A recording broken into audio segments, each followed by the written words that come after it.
নেমে চলে এসেছি নিচে। আর এখন নিচে চাবি খুলে চাবি দিয়ে তবে গিয়ে বেরোতে পারবো।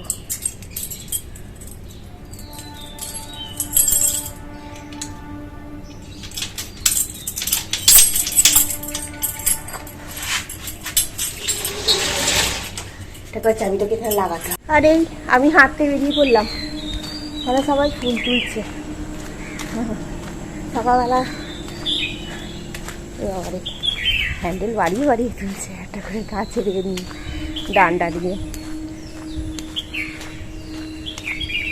আর ছোট্ট ছোট্ট কি এই কুকুরগুলো হয়েছিল কি সুন্দর বড় বড় হয়ে গেল এখন আস্তে আস্তে, কদিন ধরে হাঁটতে গিয়ে দিই। আর আমাদের এই যে পুকুরটা আছে না, এই পুকুরটাতে আমাদের ঠাকুর বিসর্জন হয়। এটা বড় একদম পুকুর, প্রতিষ্ঠিত পুকুর। এখানে অনেক মাছও চাষ হয়, অনেক মাছ এসে এখানে এ করে দেয়, মানে জেলেরা আসে সব তুলতে এখান থেকে মাছ। পুকুরটা বিশাল না, বিশাল পুকুর না? তো এদিকটাতে আবর্জনা, আজকে বকটাকে কই দেখতে পেলাম না। আজকে একটুখানি হাঁটি, কালকে হেঁটেছিলাম, কালকে ওই রাজমাটের ওইখানটা থেকে হেঁটে হেঁটে দই নিয়ে চলে এসেছি। আজকে এই দিকটাতে যাবো, ঝোড়াটে স্কুলের দিকে অনেকটা হাঁটবো আজকে, হেঁটে তারপরে আসবো। এখন সাড়ে মাত্র 5:15-20 বাজে, সাড়ে মাত্র তো এখন গলি থেকে বেরোচ্ছি, ওখান থেকে গিয়ে একটু জোরে জোরে হাঁটবো। মেন রুটে এ করা যায় না, মানুষ সকাল সকাল সবাই বেরিয়েই পড়ে। একটুখানি এসে যেন হাঁপিয়ে গেলাম। নিয়ে বিক্রি হচ্ছে, বিএসএনএলের বাস যাচ্ছে গো। ওখানে তো কত তালশাঁস বিক্রি হচ্ছিল, আর এখানে কত গাছে আম হয়েছে। মর্নিং, বেরিয়ে পড়লাম, অনেকটা রাস্তা চলে এসেছি। এখানে একটা রামকৃষ্ণের আশ্রম আছে, এখানে মনে হয় তনুর সঙ্গে ঈশিতা দেখা হয়েছিল প্রথম। কারণ এইদিকে রাস্তাতে হাঁটতে হাঁটতে খানিকটা যাবো, গিয়ে তারপর এইদিকে রাস্তায় এসে একটা দইয়ের প্যাকেট নিয়ে বাড়ি যাব। এই সামনেটাতে কত তালশাঁস নিয়ে বসেছে। অনেকটা রাস্তা বেরিয়ে পড়লাম, গেটে চাবি দেওয়ার পর হাঁটতে হাঁটতে। এখানে কত বড় বড় বাড়ি। চলো একটু জোরে জোরে হাঁটি, ক্যামেরা অন করলে হাঁটা যাবে না জোরে জোরে। আজ হলো তোমার বুধবার, সকালবেলায় হেঁটে এসে এখন রান্নাঘরে ঢুকলাম। ফ্রিজ থেকে মাছটাকে বের করে এখন জলের মধ্যে ভিজিয়ে রেখে দেবো, তাহলে কী হয় বলো তো, বরফটা ছেড়ে যাবে। কালকে তনুর অফিসের বাসনগুলো রাত্রেবেলা একটুখানি জল দিয়ে ভিজিয়ে রেখে দিয়েছি, নাহলে গন্ধ ছাড়ে তো। ভিজিয়ে রাখার পরে তোমার সকালবেলার দিকে একটু মেজে ধুয়ে পরিষ্কার করে নেবো। কালকে রাত্রিবেলা তোমার চিয়া সিড ভিজিয়ে রেখে দিয়েছি, আর এটা একটা মানে ভালো অভ্যাস করে নিয়েছি জানো তো, মানে রোজের। মানে খালি পেটে আগে চা খেয়ে নিতাম, এখন আর খালি পেটে রেগুলার চা খেয়ে নিই না। এখন রেগুলার সকালবেলা হাঁটতে আসা মেথি ভেজানো জল আর একটু গরম জলে চিয়া সিড একটু মধু দিয়ে খাই। এটা তোমাদের সঙ্গে কেন রেগুলার শেয়ার করি, যাতে আমার দেখা দেখি যাতে তোমরাও করো, তাতে তোমাদেরও শরীরটা সুস্থ থাকবে, ভালো থাকবে। সেই জন্য এগুলো তো পজিটিভ জিনিস, ওই জন্য তোমাদের সঙ্গে মানে বেশিরভাগ দিনই চেষ্টা করি একটু শেয়ার করার। আর এটা খেয়ে এখন তোমার বাসি ঘর দালান ঝাঁট টাট দিয়ে পরিষ্কার করব, তারপরে তোমার গিয়ে চা বসাবো। আজকে রান্নায় কি হবে ঠিক করে নিয়েছি জানো তো, আজকে তোমার মাছের ঝোল করব আর ভাত হবে। কি জানো, সবচাইতে বড় চিন্তা হচ্ছে টিফিনে কি দেবো। রোজ এই একটাই প্রশ্ন, সকালে সব কাজ হয়ে যাবে কিন্তু টিফিন ঠিক করতে গেলেই আমার মাথা ঘুরে যায়। মানে ভাবছি আজ হয়তো রুটি করে তো মানে দেবো, তার সঙ্গে একটা তরকারি দেবো, কিন্তু তরকারিটা কী দেবো সেটাই আমি মানে গুছিয়ে উঠতেও পারি না, বুঝতেও পারি না। আর এই তনুটা মতো এখন গরম জলটা খাই, খেয়ে দিয়ে তারপরে তোমার ঘর দালানটায় ঝাঁট দেবো, দিয়ে তোমার চা বসাবো। আর এটা তো তোমার 2026 সালটা আর কি তোমার রবির বছর পড়েছে। এবছরে কিছু নিয়ম তো তোমাদের প্রথম থেকেই বলছি মেনে চলাটা খুবই ভালো, বিশেষ করে ভোরে ওঠা, মানে যতটা ভোরে পারবে ততটা ভোরে ওঠা। সকালবেলা 1 গ্লাস করে জল খাওয়া, ঠাকুরের নাম করা, তারপরে কালো জামা কাপড় একদম পরা চলবে না, মানে কালো রঙের যে কোনো জামা কাপড় পরা চলবে না। বিশেষ করে হলুদ রঙের জামা কাপড় পরাটা কিংবা কমলা কালারের জামা কাপড় পরাটা, সাদা, এগুলো মানে পরা খুব ভালো, জানো তো, শুভ বলে মনে করা হয়।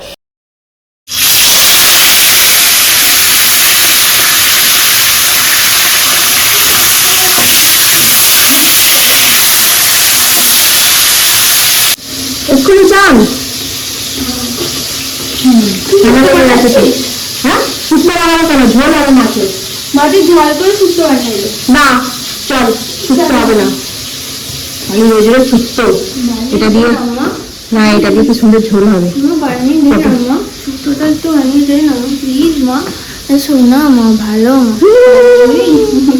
শুক্তো হবে না, মাছের ঝাল হবে আর ঝোল হবে। এখন শুক্তো হবে না, রোজ রোজ এখানে একটু পাখা চালিয়ে বসি। জল বানিস মা।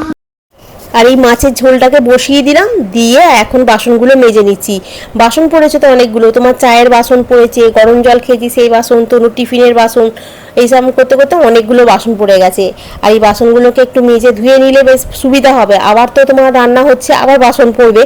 আর টিফিনে কী দেবো ভাবছিলাম, তারপরে আনাজ বার করতে গিয়ে দেখি না গো, ফ্রিজেতে সেদিনকে যে পনিরটা নিয়ে এসেছিলাম না, রান্না হলো, ওই পনিরের অর্ধেকটা রেখে দিয়েছিলাম, সবটা তো করিনি। তাই বলি না, এই পনিরটা তো রয়েছে, এই পনিরটা করে দিই বলে ওই জন্য আলু দিয়ে পনির দিয়ে তরকারি করে দিচ্ছি আজকে। তোমার আদা রসুন বাটা দিয়ে করছি, তার সঙ্গে একটু ধনে পাতাও বেটে দিয়েছি, খুব ভালো খেতে হয়েছিল। একটু বেশি করেই করছি, আমিও টিফিনে খাবো আর তোমার রাত্রেবেলার জন্য যাতে রুটি দিয়ে হয়ে যায়। পনির তুমি যেমন করেই রান্না করে দাও না কেন, তনুর একদম পনির খেতে খুব ভালো লাগে।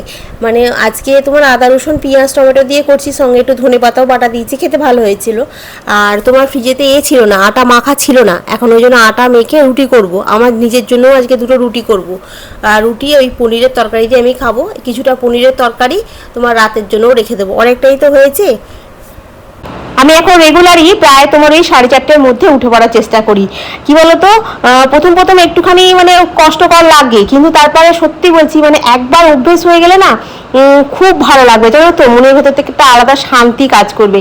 আর ব্রহ্ম মুহূর্তে না একটা আলাদা পজিটিভনেস কাজ করে ও। আর কি বলতো, নিজের জন্য অনেকটা সময় পাওয়া যায়, তাড়াতাড়ি কাজটা হয়ে যায়। আগে এরকম ছিলাম না, দেরি করে ঘুম থেকে উঠতাম, সারাদিন ধরে কাজ করতাম, মনটা না খুব অস্থির লাগতো, জানো তো। তারপর ধীরে ধীরে ভাবলাম যে একটু চেঞ্জ করা দরকার, তো একটু চেঞ্জ করতে এখন মোটামুটি বেশ ভালোই যায় দিন। আর এই তনু বেরিয়ে গেল, আর আমি দুটো ঘরে বিছানাটাকে গোছালাম, এই ঘরটাতে গোছালাম, গুছিয়ে টেবিলে সবজিটা মুছে পরিষ্কার করে দিয়েছি, পনিরের তরকারিটা রেখেছি। আমি রুটি দিয়ে খাবো, এখানে রুটি আর পনিরের তরকারি রয়েছে, টিফিন করে নিই, খিদে পাচ্ছে। এক গুচ্ছ সকালবেলা বাসন মাজা হয়েছে, আবার এক গুচ্ছ পড়েছে। এই যে কড়া, তোমার ওই গ্যাসের ঝিক, চাটুটা মাজছিলাম, মাঝে তোমার বেরোচ্ছিল বলে চলে গেছি। আর এই যে সব পড়ে আছে, এগুলো সব মেজে ধুয়ে পরিষ্কার করতে হবে। পাটা কি ঝিনঝিন ধরে গেছে, এবার ঝাঁট দেবো, মুছবো। সকালবেলা একবার ঝাঁট দেওয়া হয়ে গেছে, কিন্তু আর একবার ঝাঁট দিতে হবে। বিছনা গোছানো হলো, সকাল থেকে এত যাতায়াত হলো। এই এখন টিফিনটাকে খাই, খেয়ে পেট পুজো না করলে না পেটের মধ্যে ছুঁচোয় ডন মারছে। তো চলো খেয়ে নিই, আগে খেয়ে নিয়ে তারপরে আবার কাজে লেগে পড়বো। কি গরম পড়েছে, তাড়াতাড়ি সব কাজ করে নিতে হবে। 9:30 বাজে আছে, খেয়ে নিয়ে 10টা 10:30টার মধ্যে কাজটা করে নিয়ে গুটিয়ে নিতে পারলে না একটু স্বস্তি পাবো। কারণ কি, যত বেলা বাড়ছে না তত বেশ গরমটা এত বেশি হচ্ছে, কি বলবো, মানে কাজ করতে পারা যাচ্ছে না, হাঁপিয়ে যাচ্ছি। সেই কোন সকালে উঠেছি, হেঁটে এসে রান্নাবান্না করে সব কিছু করে পাটাই এতক্ষণ বসে বসে এফবিতে ভিডিও বানিয়ে পোস্ট করছিলাম, ওই পাটা ধরে গেছে। বাবা, এই হলো আমার টিফিন, পনির দিয়ে একটু আলু দিয়ে তরকারি নিয়েছি, আর এই হচ্ছে তোমার রুটি। আগের দিনের ব্লগেতে সুস্মিতা চক্রবর্তী কমেন্ট করেছো, তোমার কমেন্ট পেয়ে খুব ভালো লাগলো। তুমি একদম ঠিক কথাই বলেছো যে জীবন নিজের ইচ্ছার মতো চলে না, লড়াই করেই চলতে হয়। আর তোমার যে মুর্তুজ কমেন্ট করেছিলে, নাইস ভিডিও, থ্যাংক ইউ গো। তোমাদের সকলের কমেন্ট পেয়ে আমার খুব ভালো লাগে। আগের দিনের ব্লগেতে শ্রাবণী গাঙ্গুলি কমেন্ট করেছো, গোপালকে কি তুমি ভোরবেলাতে খেতে দাও? হ্যাঁ, সকালবেলা ঘুম থেকে উঠে সমস্ত একবার বাসি ঘরদালানটা ঝাঁট দিয়ে বিছনাটাকে একবার একটু ঝেড়ে নেওয়ার চেষ্টা করি, তারপরে আমি গোপালকে তুলে বা গোপালকে ভোগ দিই, আরতি করি, মানে সকালবেলাটা করতে হয়। আর দুপুরবেলা আবার ভোগ দিই, তারপরে তোমার সন্ধ্যাবেলা ভোগ দিয়ে তারপরে তোমার গোপালকে ঘুম পাড়াই। আগে তো আমি 4 বেলা করতাম, এখন 4 বেলার হয় না, 3 বেলা করি। তারপর চা বসাই, তারপরে চা খাই, সংসারের কাজ তারপরে শুরু হয়। মানে একটু একটু করে এখন কি বলতো, ভোরবেলা উঠলে কাজগুলো অনেকটা সহজও লাগে, মাথাটাও ঠান্ডা থাকে, তাড়াহুড়ো থাকে না, আর সারাদিনে যে একটা স্ট্রেস ভাবটা না ওটাও কম লাগে। তাই আমি বলবো, যদি পারো মানে একবার ট্রাই করে দেখো, মানে 1 দিন 2 দিন না, অন্তত 21 দিন ভোরবেলা উঠে নিজের জন্য 30 মিনিট রাখো, তারপর দেখবে মানে বুঝতে পারবে যে কতটা পরিবর্তন হচ্ছে জীবনে। একদম মানে জীবনটা ধরো একদম রাতারাতি তো তোমার বদলে যাবে না, কিন্তু ধীরে ধীরে তোমার মনটা খুব শান্ত হয়ে যাবে, জানো তো।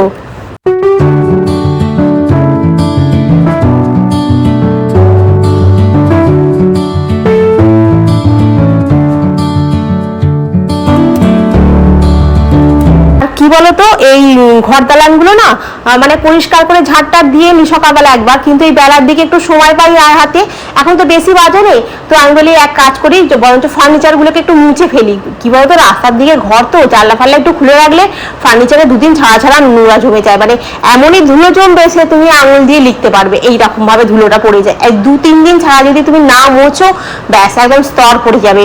ওই জন্য আমি সব মুছে একটু পরিষ্কার করে নিচ্ছি। কালকেই ভেবেছিলাম করবো, কিন্তু কালকে যা মাথা যন্ত্রণা হলো ওরে বাবরে, সে আমি মাথা তুলতে পারছিলাম না। ভেবেছিলাম তো মানে কি রে বাবা কমবে না নাকি, এর আগেও একবার সেন্টার ওরকম হয়েছিল। যাই হোক বিকালের দিকে কমে যেতে, তো মোটামুটি টুকটুক করে সমস্ত কাজগুলো করলাম, রাতে রান্না করলাম। কি বলতো, তনুটার জন্য একটু চিন্তা হয়, আমি একটু শরীরটা অসুস্থ হয়ে পড়ে থাকলে ওকে কে রান্না করে দেবে, খেতে দেবে, এই জন্য। আর এই আজকে মাথায় একটুখানি কালার করব, আর সেবারে নুপুর জিজ্ঞাসা করছিল যে আমিও মাথায় কালার করব, কোনটা মাখো? আমি এই দেখো এই কিয়াসেটের এইটা মাখি, এইটা মাখলে কি বলতো চুলগুলো পুরো ভালোভাবে তোমার কালার হয়ে যাবে। 40 মিনিট কি 1 ঘন্টা রেখে দেবে, এতে তোমার ঠান্ডাও লাগবে না, কিচ্ছু হবে না। আর ওই তেলটা মাখলে কি বলতো রাতেবেলার দিকে মেখে শুলে ভালো, কিন্তু রাতেবেলার দিকে মেখে শুলে কি হবে, ঠান্ডা লেগে যায় বড্ড আমার।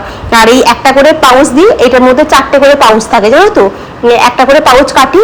আর এই যে সলিউশনটা রয়েছে, এই সলিউশনটার মধ্যে 4 ফোঁটা দিতে বলে, আমি 4 ফোঁটার একটু বেশিই দিই, কেন কি বলতো লাস্টের দিকে না রয়ে যায়, আর কি হবে নষ্ট হবে, ওই জন্য আমি একটুখানি বেশি বেশি করে সলিউশনটা দিয়ে ভালো করে প্লেন জল দিয়ে গুলে 40 মিনিটের মতো মাথা রেখে দিই। তারপরে একদম প্লেন ভালো করে ধুয়ে নিই, আগে ধুয়ে নিয়ে তারপরে শ্যাম্পু দিই। আর আগের দিনকে শ্যাম্পু করে নেবে, চুলটা যত পরিষ্কার থাকবে কালারটা তত ভালো ধরবে জানো তো। আর এই তোমাদেরকে ওই জন্য হাত দিয়ে দেখাচ্ছি যে এই জিনিসটা। আর অনলাইন থেকে কিনলে দোকানের থেকে একটু দামটা কম হয়, আর দোকানে গেলে তোমার মনে হয় 15% ছাড় দেয়, অনলাইনে তো আর একটু বেশি ছাড় পাই, ওই জন্য আমি সবসময় অনলাইন থেকে কিনি। তোমরা পারলে নাইকা থেকেও কিনতে পারো, আমি তো ট্যাগ করে দিয়েছি প্রোডাক্টের, ওখান থেকেও কিনতে পারো, কিংবা তুমি এতেও কিনতে পারো, ফ্লিপকার্টেও কিনতে পারো। ফ্লিপকার্টেও তো আমি জিনিস কিনি, আমার তো কোনোদিন খারাপ আসে না বলে ওখান থেকে আমি বেশিরভাগ জিনিসটা কিনি। আর ফ্লিপকার্টে কি বলতো কোনো জিনিস কিনলে একবার রিটার্ন করা যায়, কিন্তু আর একটা জিনিস কি বলতো, খুব দামি জিনিস কিনবে না ফ্লিপকার্ট থেকে, সেখানে কিন্তু রিটার্ন নেয় না জানো তো। এইটা মানে আমার একটা জিনিস দেখে অভিজ্ঞতা হয়েছিল, মানে যখন আমি টেবিলটা কিনেছিলাম, আমি টেবিলটা রিটার্ন দেওয়ার চেষ্টা করেছিলাম যে আমি এই টেবিলটা রিটার্ন দিয়ে আমি বাজার থেকে অন্য টেবিল নেবো, কিন্তু আমার রিটার্ন নেয়নি জানো। বসে পড়েছি ভাত নিয়ে, আর সেই যে কালারটা করেছিলাম দেখো না, কালারটা কি সুন্দর হয়েছে দেখেছো। আর এইটা খুব ভালো জানো তো, ওই ব্ল্যাক সাইন যে অয়েলটা, ওটাতে না কালো হয় না, ভালো নয়। আর এই সবাইকে জিজ্ঞাসা করছিলাম, কাজ হয়ে গেছে অনেকক্ষণ, 12টার সময় চান পান সব হয়ে গেছে, হয়ে বসেছিলাম এই ঘরে বসে বসে, তোমার এই জিজ্ঞাসা করছি এই যে এখন তো ব্যাংকে ডিবিটি লিঙ্ক করতে হচ্ছে। আমি বলছি যে আমরা যখন ব্যাংকের বই করেছিলাম তখন তো আমরা আধার প্যান জমা দিয়ে বই করেছিলাম, এখন আবার ফেসবুক ময় ওই ডিবিটি লিঙ্ক হচ্ছে, আর ওই সবাই ছুটি করছে, তো এবারে ব্যাংকে গিয়ে সব কাজ হচ্ছে না। এবারে কালকে আমি আমার বোনের বরকে বলেছিলাম যে ওদের ওখানে আমার ব্যাংকের বই, কারণ আমি 2017 সালে তোমার ওই এতে আমাদের বোনেদের ওখানেই আমি একটা নন্দিনী হাউস আছে, নন্দিনী কি ভুলে গেছি, এরকম নন্দিনী নামটা ছিল, ওইখানে আমি করতাম, ওই যে সমি স্ক্যান প্রোডাক্ট বিক্রি করতাম, ঠিক আছে। তো তখন বলেছিল যে একটা ব্যাংকের বই লাগবে, আমার তো কোনো ব্যাংকের বই ছিল না, তখন ওই একটা ব্যাংকের বই করে দিয়েছিল আমার বোনের বর, তখন সেই থেকে ওই ব্যাংকের বইটাতেই ওই আমার অন্নপূর্ণার এই লক্ষ্মী ভান্ডার ঢুকতো। আর এখন অন্নপূর্ণা ভান্ডার যে ঢুকবে ওই ডিবিডি লিঙ্কের জন্য আমি ফোন করে বলছেন যে বুলুকে বলছেন যে বল না একবার যেতে, আমাদের তো ডিবিডি লিঙ্ক কি বলছে হচ্ছে না, সার্ভার ডাউন হচ্ছে, হ্যাঁ খুলছে না, কি সমস্যা হচ্ছে, এই নিয়েই আমার ওই বান্ধবীগুলোকে দেখলে ওখানে ওর মধ্যে একজন জয়শ্রী পঞ্চায়েতে কাজ করে, ওকেও ফোন করেছিলাম যে দেখ না তোদের ওখান থেকে যদি হয়, ও পারছে না খুলতে, মানে সার্ভার এতটাই ডাউন চলছে। তো ওই নিয়ে সব ফোনে কথা বলছি, ওরাও সব গিয়েছিল ডিবিডি লিঙ্ক করাতে, হয়নি। ওরা গিয়েছিল তোমার এতে ওই সাইবার ক্যাফে গিয়েছিল, ওখানেও হয় খোলেনে, ব্যাংকে বলেছে এইসব কাজ আমরা করছি না, এইসব হয়েছে জানো তো, ওরা আবার বাড়ি চলে গেছে। আর আমি আর বুলকে বললাম যে কিরে আমাদের যে বলছে লিঙ্ক হয়ে গেছে, আমার কাছে তো কোনো ওটিপি আসেনি, বলছে যে কি জানি কি হবে, আমরা এখন কিছু বুঝতেই পারছি না, তো আমাদের অন্য টাকা ডুববে নাকি ডুববে না। যাই হোক এই নিয়েই সব ফোনে কথাবার্তা হলো। এই এখন বলি না এখন খেতে বসে যাই, আর চান টান করে তো একটুখানি এসি চালিয়ে বসেছিলাম এই ঘরটাতে, ঘরটা ঠান্ডা, চালিয়ে এখন তখন 2খানা লাইট জ্বালিয়ে রেখেছি, নিচে বসে আছি তো অন্ধকার মতো খুবসি ঘরটা তো, আর পাখাটা বন্ধ করে গেছি, পুরো ঘেমে চান করে যাচ্ছি। তো চল এখন সেই দুপুরবেলা খাওয়া দাওয়া করার পর এই এখন ক্যামেরা অন করলাম। সন্ধ্যাবেলা রুটি করেছিলাম আর পনিরের তরকারি ছিল। আর আমি সন্ধ্যাবেলা মার্কেটে গিয়েছিলাম, মুড়ি ছিল না, একদম ছিল না, আছে মুড়ি নিয়ে এলাম আর চাল নিয়ে এসেছি এতে, ঠিক আছে। চালটা একদম বাড়ন্ত হয়ে গেছিলো, নিয়ে এলাম। আর নিয়ে এসে যে তনুকে একটু শরবত করে দিলাম, আমি নিজেও খেলাম। খেয়ে দিয়ে তারপরে যে ক্যামেরা অন করবো, তনুর শরীরটা খুব খারাপ হয়ে গেছে। মানে এসে অ্যান্টিবায়োটিক খেলো, একটা সর্দির ওষুধ খেলো, খেয়ে বলছে আমার শরীরটা ভালো লাগছে না, মাথা যন্ত্রণা হচ্ছে, এই হচ্ছে, ওই হচ্ছে, সেই হচ্ছে। সেই জন্য ক্যামেরাটা অন করতে ইচ্ছা করলো না। তোর এর আবার শরীরটা কী হলো বলে আবার ওকে হাত পাটা টিপে দিলাম, দিয়ে ওষুধ খাইয়ে একটা রুটি খেয়েছে, একটা রুটি টিফিনটা পড়ে আছে। দিয়ে বললাম তুই ঘুমানোর চেষ্টা কর। আকাশটা একটু বিদ্যুৎ চমকাচ্ছিল, একটুখানি বৃষ্টি হলো, ও বাবা, তারপরে তার কিছু হলোই না। আরও বরঞ্চ উল্টো গরমটা বেশি লাগছে। মানে হয় না, মানে তাওয়াতে জল ছিটিয়ে দেওয়ার পরে যেমন ধোসা তোলা হয়, ওরকম ধোসা তোলার মতো হচ্ছে। কী বলবো, আর এত গরম হচ্ছে। তো যাই হোক, এখন যাই, গিয়ে একটু শুয়ে পড়ি। ভালো লাগছে না, বারবার হাই উঠছে দেখো খালি। অথচ কিন্তু আমি দুপুরবেলা ঘুমিয়েছি, দুপুরবেলা ঘুমাইনি তা না, দুপুরবেলা ঘুমিয়েছি, তারপরে এখন হাই উঠছে। তো ভিডিও এডিট হয়নি, ওই এখন তো এতক্ষণ মানে কিছুক্ষণ আগে পর্যন্ত সেবা করতে করতেই হয়ে গেল। আসলে গা হাত পাটা ব্যথা করছে না, ঠান্ডাটা লেগে গেছে। আসল কথা তোমার করে না তো, শীতকালে একদিনও চান করে না, আর গ্রীষ্মকালে শাওয়ার খুলে দাঁড়িয়ে আছে। ভোরবেলা ঘুম থেকে বেরিয়ে এসে শাওয়ার খুলে দাঁড়িয়ে আছে। তাহলে কী বলবে, ওর ঠান্ডা লাগবে না তো আমার ঠান্ডা লাগবে? বলবে গায়ে গন্ধ বেরোচ্ছে। শীতকালে তাহলে গায়ে গন্ধ বেরোয় না? শীতকাল সোয়েটার পরে তাকিয়ে দেবো, পারফিউম দিয়ে গ্রীষ্মকালে তো পারফিউম দিচ্ছিস। কী বলবো, মানে গরমের চোটে ওরম করে ঠান্ডা লাগিয়েছে। তো চলো আজকে আর করলে আমার তো হাই উঠেই যাচ্ছে বার্থডে।